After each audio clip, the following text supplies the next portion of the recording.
we were discussing the behavior of an electric dipole in an external uniform electric field. So what is the meaning of these terms, uniform electric field, external field? All these things we have already discussed. So what happens when a dipole is freely placed in an uniform external electric field? It experiences a torque. This we have discussed in the previous class.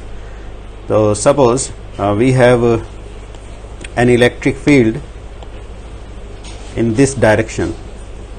Suppose this green arrow represents an electric field which is uniform in nature. To represent uniform electric field, we need to draw parallel equidistant lines. Okay, but here I am just showing you one electric field line which is representing the same uniform electric field, just to avoid the congestion in the diagram. Just one line I am showing. So this is uniform electric field. Okay, this is the direction, and suppose there is a dipole which is placed at some angle in this uniform electric field. Suppose this is our dipole represented by this red arrow. So this will be the minus q and this will be the plus q. Okay, so why it is so? This we will know today. Why the direction of p vector, that is electric dipole moment vector, why it is always from minus q to plus q. You can see this is the direction of p vector. Okay, suppose the angle between the direction of electric field vector and p vector is theta. So in this condition what happens? This we have already discussed in the previous class. The dipole experiences a torque. Why there is torque? Because the plus q charge at this end experiences QE force in this direction, in the direction of electric field, and minus q experiences a force in the opposite direction of electric field. So these two forces, QE and this QE, they make a couple of forces. What is the meaning of couple of forces? Two parallel, not parallel, two equal and opposite forces which have different lines of action.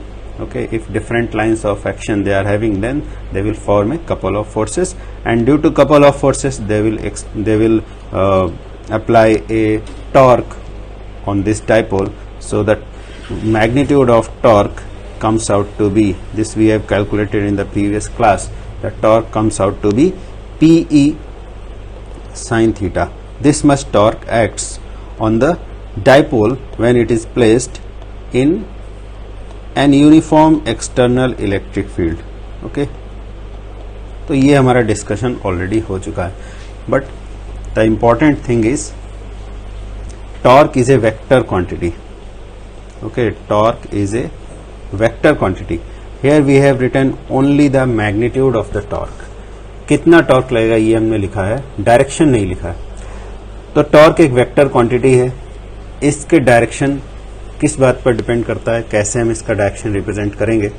It depends whether the object rotates in clockwise direction और anti clockwise direction. किस direction में हमारा dipole rotate करना चाहता है, उससे हमें पता चल जाएगा कि टॉर्क का डायरेक्शन किधर होगा. ठीक है, बिकॉज रोटेशन में दो ही पॉसिबिलिटीज होती हैं, या तो क्लॉकवाइज रोटेट होगा या एंटी क्लॉकवाइज रोटेट होगा. अगर हमारे पास डाइपोल है, डाइपोल एक रॉड के जैसा है, या तो वो क्लॉकवाइज रोटेट होगा या फिर एंटी क्लॉकवाइज रोटेट होगा. दो ही पॉसिबिलिटीज होते हैं. तो ये जो वेक्टर है टॉर्क, इसका डायरेक्शन हम कैसे लिखें? ठीक है, क्लॉकवाइज या एंटी क्लॉकवाइज को कैसे रिप्रेजेंट करें टॉर्क वेक्टर की हेल्प से? देखो, P एक वेक्टर क्वांटिटी है. This we have already discussed. P क्या चीज था? Electric dipole moment. इसका डायग्राम में डायरेक्शन भी दिखाया गया है. इसका डायरेक्शन होता है माइनस क्यू से प्लस क्यू. और इलेक्ट्रिक फील्ड, ये भी एक वेक्टर क्वांटिटी है. ठीक है, ये भी एक वेक्टर है. तो दो वेक्टर्स का प्रोडक्ट करने से हमें और एक वेक्टर मिल रहा है जिसका नाम है टॉर्क. दो वेक्टर्स को प्रोडक्ट करने से और एक वेक्टर मिलता है। कब? जब हम वेक्टर्स का वेक्टर प्रोडक्ट करते हैं। 11 क्लास में अगर पढ़ा था तो तुम्हें याद होगा कि वेक्टर प्रोडक्ट दो तरह से हो सकता है। दो वेक्टर्स हमारे पास हैं, मान लो A vector and B vector. अगर इनका हम डॉट प्रोडक्ट, जिसको स्केलर प्रोडक्ट भी कहा जाता है, तो हमें क्या मिलता है? A B cos theta. और अगर दो वेक्टर्स का क्रॉस प्रोडक्ट करते हैं, यानी कि वेक्टर प्रोडक्ट, तो हमें एक नया वेक्टर मिलता है। मान लो कि वो सी वेक्टर है और उसकी वैल्यू क्या होती है? ए बी साइन थीटा, तो उसका मैग्नीट्यूड होगा। और n cap, that is the direction which is perpendicular और normal to both the vectors A vector and B vector. A vector और बी वेक्टर जिस प्लेन में है, उस प्लेन के नॉर्मल डायरेक्शन में सी वेक्टर का डायरेक्शन आता है। यानी कि ए वेक्टर क्रॉस बी वेक्टर को करने से जो नया वेक्टर मिलेगा उसका डायरेक्शन ए और बी दोनों के प्लेन के नॉर्मल डायरेक्शन में होगा। ठीक है, this we have studied in class 11। So here we have two vectors, electric field vector and dipole moment vector. इन दोनों वेक्टर्स का वेक्टर प्रोडक्ट यहां पर हो रहा है। कैसे हमें पता चला वेक्टर प्रोडक्ट हो रहा है? बिकॉज हमें एक नया वेक्टर टॉर्क वेक्टर मिलता है। ठीक है, तो वेक्टर प्रोडक्ट में जैसा कि याद होगा, इस बात का भी इंपॉर्टेंस है कि हम ए क्रॉस बी लिखते हैं या B cross A, because A cross B is not equal to B cross A. दोनों सेम नहीं होते हैं। ऑर्डर चेंज कर देने से मैग्नीट्यूड तो सेम रहता है, बट डायरेक्शन चेंजेस, डायरेक्शन बदल जाएगी। अगर ए क्रॉस बी किया तो डायरेक्शन आ रहा है एन कैप, अगर बी क्रॉस ए कर देंगे तो डायरेक्शन हो जाएगा माइनस एन कैप। ठीक है, direction will be just opposite. Normal तो होगा ही। फॉर एग्जाम्पल, ये हमारा टेबल है, टेबल से नॉर्मल डायरेक्शन में, ये भी नॉर्मल डायरेक्शन है, ऊपर की तरफ अगर जाता है और टेबल से वर्टिकली डाउनवर्ड जाता है, that is also a normal direction. अगर ए क्रॉस बी किया, सपोज हमारा जो टेबल है जिस पर हम पढ़ाई कर रहे हैं, इस टेबल के प्लेन में अगर ए क्रॉस बी किया हमने, मान दो वेक्टर्स हैं एक प्लेन में, ए वेक्टर और बी वेक्टर, तो इन दोनों का जो क्रॉस प्रोडक्ट होगा वो दोनों के नॉर्मल डायरेक्शन में होगा। सपोज ये ए वेक्टर है और ये वाला बी वेक्टर है, तो ए क्रॉस बी वेक्टर कैसे निकालते हैं? राइट हैंड के फिंगर्स को जो वेक्टर पहले लिखा है उस वेक्टर के डायरेक्शन में रखते हैं और दूसरे वाले वेक्टर के डायरेक्शन में फोल्ड करते हैं। Then thumb is the direction of vector A cross B. ठीक है, this we have already learn in class 11 class में ही बताया जा चुका है। और अगर बी क्रॉस ए करते हैं तो थंब हमारा प्लेन के वर्टिकली डाउनवर्ड चला जाता है, यानी कि ये B cross A vector opposite direction में हो जाता है। So it is important to remember कि ए क्रॉस बी और बी क्रॉस ए दोनों सेम नहीं होते हैं, दोनों अपोजिट डायरेक्शंस में आते हैं। तो हमें यहां पर ये तो समझ में आ गया कि टॉर्क वेक्टर की जो वैल्यू हम लिखेंगे उसमें पी वेक्टर और ई वेक्टर का क्रॉस प्रोडक्ट होगा। बट ये कैसे पता चलेगा कि P cross A P cross E सही है या फिर ई क्रॉस पी सही है? ठीक है, how to determine which one is correct, ये हमें पता लगाना है। ठीक है, बात यहां तक समझ में आई? क्योंकि पी भी एक वेक्टर है और ई भी एक वेक्टर है और टॉर्क भी एक वेक्टर है। तो टॉर्क वेक्टर क्वांटिटी हमें इस केस में कैसे मिल रहा है? जब पी और ई का प्रोडक्ट हो रहा है। टॉर्क वेक्टर है, इसका मतलब पी और ई का प्रोडक्ट भी वेक्टर प्रोडक्ट होगा। बट वेक्टर प्रोडक्ट में वी हैव टू सिचुएशंस। क्या सिचुएशन है? या तो टॉर्क पी क्रॉस ई होगा या फिर टॉर्क ई क्रॉस पी होगा। So which one is correct, we have to find out. इन दोनों में से कौन सा सही है ये पता लगाना है। तो ये पता कैसे लगाएंगे? ये डायग्राम की हेल्प से पता लगता है। देखो, ये हमारा डायग्राम था। ठीक है, अब इस डायग्राम को देखकर हमें क्लियरली ये मालूम चल रहा है कि ये डाइपोल किस डायरेक्शन में रोटेट होना चाहता है। ठीक है, क्लियरली डायग्राम से मालूम चल रहा है। ये वाला एंड, इस एंड का हम नाम लिख देते हैं, इस एंड का नाम लिख देते हैं ए और इस एंड का नाम लिख देते हैं बी। तो डायग्राम से क्लियरली पता चल रहा है कि ए जो एंड है वो राइट हैंड की तरफ जाना चाह रहा है और बी वाला एंड लेफ्ट हैंड की तरफ जाना चाहता है। It means this will be the direction of rotation of the dipole. ठीक है, इस डायग्राम के अकॉर्डिंग ये डाइपोल क्लॉकवाइज डायरेक्शन में जाना चाहता है। ठीक है, तो क्लॉकवाइज डायरेक्शन में जाना चाहता है, इसका मतलब है कि पी वेक्टर का हेड ई वेक्टर के हेड की तरफ रोटेट हो रहा है। तो पी वेक्टर के हेड की तरफ हम राइट हैंड के फिंगर्स को रखेंगे और ई वेक्टर के हेड की तरफ घुमाएंगे, तो थंब का जो डायरेक्शन आएगा वही टॉर्क का डायरेक्शन होगा। ठीक है, देखो डायग्राम में अगर पी वेक्टर के अलोंग, तुम अपने फोन के या कंप्यूटर के स्क्रीन पर रखकर देख सकते हो, अगर पी वेक्टर के अलोंग हम राइट हैंड के फिंगर्स को रखें और राइट हैंड के फिंगर्स को ई वेक्टर की तरफ मोड़ें, ठीक है, तो थंब का डायरेक्शन किस तरफ आएगा, वो स्क्रीन के प्लेन के नॉर्मली इनवर्ड आएगा। करके देख सकते हैं। ठीक है, अभी ट्राई करो, राइट हैंड के फिंगर्स को पी वेक्टर के अलोंग रखो और ई वेक्टर की तरफ राइट हैंड के फिंगर्स को टर्न करो लाइक दिस। ठीक है, पी वेक्टर के अलोंग फिंगर्स को रखा, अगर हमारा पी वेक्टर इधर है और ई वेक्टर इस तरफ है, तो पी से ई की तरफ फिंगर्स को टर्न करो तो थंब सरफेस के नॉर्मली इनवर्ड आ रहा होगा। ठीक है, तो ये जो थंब है वही पी वेक्टर और ई वेक्टर का क्रॉस यानी टॉर्क वेक्टर है। ठीक है, ई क्रॉस पी सही क्यों नहीं है? ई क्रॉस पी सही इसलिए नहीं है कि अगर तुम ई से पी की तरफ फिंगर्स को टर्न करते हो तो तुम्हें क्या पता चलता है कि जो रोटेशन का सेंस है डाइपोल का वो कैसा है, वो ऐसा है कि पी ई की तरफ रोटेट होगा।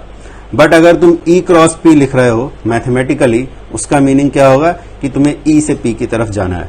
ठीक है, अगर कंफ्यूजन लग रहा है तो फिर से बता देते हैं। यहां पर देखो दो चीजें हैं, एक है प्रैक्टिकल सिचुएशन क्या है और दूसरा है मैथमेटिक्स। मैथमेटिक्स के अकॉर्डिंग पी क्रॉस ई, मैथमेटिक्स के अकॉर्डिंग पी क्रॉस ई का मतलब है पी ई की तरफ रोटेट होगा। ठीक है, पी विल रोटेट टुवर्ड्स ई, और ई क्रॉस पी का मतलब है कि ई पी की तरफ रोटेट होगा। ठीक है, आई बात समझ में? पी क्रॉस ई का मतलब है पी से ई जाना है और ई क्रॉस पी का मतलब है ई से पी की तरफ जाना है। तो डायग्राम में क्या दिखाई दे रहा है? डायग्राम में ये क्लियर है कि हमारा डाइपोल किधर रोटेट हो रहा है, पी वेक्टर ई की तरफ जा रहा है, यानी कि ये वाला सही होगा, पी वेक्टर ई की तरफ जा रहा है। और इसका मतलब क्या होता है? इसका मतलब होता है कि ई पी की तरफ जा रहा है। क्लियर है?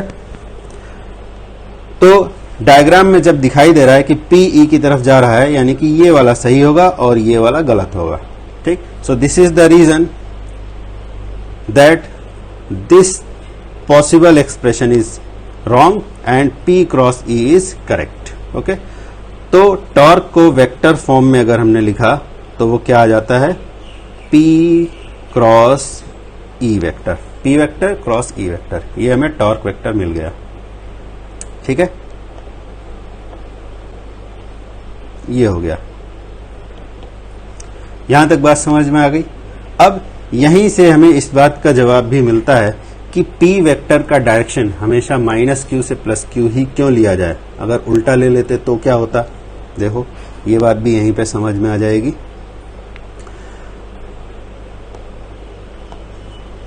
तो सपोज ये हमारा डाइपोल था, ठीक है, इस तरह से बनाया है, इसका मतलब एरो के टेल की तरफ माइनस क्यू होगा और हेड की तरफ प्लस क्यू होगा। ठीक, ये हमने बना लिया। अब देखो डाइपोल का जो बिहेवियर है, डाइपोल नेचर में अवेलेबल होता है, जैसे कि हाइड्रोजन क्लोराइड का मॉलिक्यूल, सोडियम क्लोराइड का मॉलिक्यूल, ये हम लोग ऑलरेडी डिस्कस कर चुके हैं। तो डाइपोल ऑलरेडी नेचर में अवेलेबल होता है। तो नेचर में क्या देखा गया है कि डाइपोल्स को, जैसे ये हाइड्रोजन क्लोराइड है, सोडियम क्लोराइड है, नेचुरल जो डाइपोल्स हैं, इनको जब एक्सटर्नल इलेक्ट्रिक फील्ड में ले जाया जाता है तो ये इलेक्ट्रिक फील्ड के अलोंग रोटेट हो जाते हैं, अपने आप को अलाइन कर लेते हैं। This is called alignment of dipoles. और आगे हम लोग पढ़ेंगे एक टर्म पोलराइजेशन, वो भी इसी बात से रिलेटेड है। तो डाइपोल को जब इलेक्ट्रिक फील्ड में रखते हैं तो डाइपोल इलेक्ट्रिक फील्ड के अलोंग अपने आप को अलाइन कर लेता है। तो डाइपोल का बिहेवियर किस तरह से होता है कि पॉजिटिव वाला इलेक्ट्रिक फील्ड की तरफ जाता है और नेगेटिव वाला इलेक्ट्रिक फील्ड के अपोजिट डायरेक्शन में जाता है। ये हमें ऑलरेडी पता है पॉइंट चार्ज वाली थ्योरी के अकॉर्डिंग। तो डाइपोल का बिहेवियर कैसा होता है कि हमेशा ही पॉजिटिव वाला जाएगा इलेक्ट्रिक फील्ड के डायरेक्शन में और नेगेटिव वाला जाएगा इलेक्ट्रिक फील्ड के अपोजिट डायरेक्शन में। इस तरह से अलाइनमेंट हो जाएगा। तो यहां पर हमने जो P क्रॉस E लिखा है वो इस बात से मैच करता है, ठीक है। और ये तभी मैच कर रहा है जब P का डायरेक्शन -q से +q लिया हुआ है। सपोज हम इसका उल्टा करते, अगर हम उल्टा कर देते और कुछ ऐसा बना लेते, P वेक्टर अगर हम अपोजिट डायरेक्शन में बना देते, तो P वेक्टर अगर हम बना लेते किधर से किधर, प्लस से माइनस की तरफ। मान लो कि हमने P वेक्टर इस तरफ बना दिया अपोजिट डायरेक्शन में,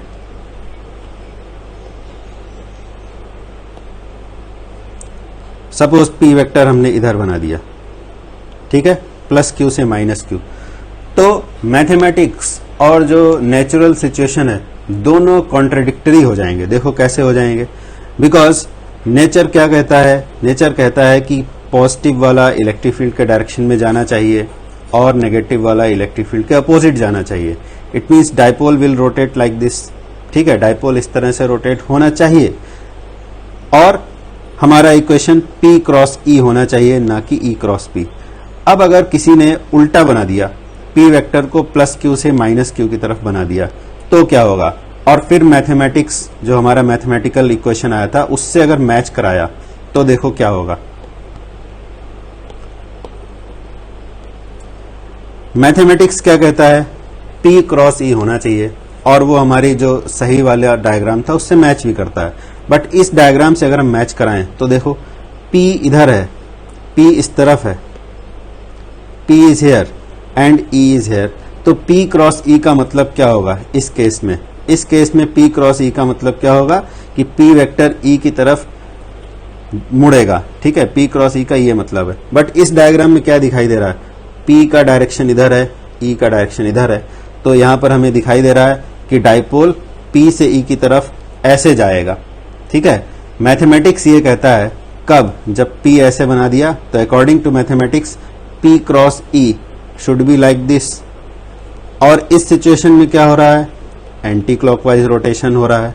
जबकि प्रैक्टिकल सिचुएशन यानी नेचुरल सिचुएशन क्या कहता है कि the dipole has to rotate such that it becomes aligned in the direction of electric field, यानी कि इस सिचुएशन के अकॉर्डिंग इसे क्लॉकवाइज जाना चाहिए।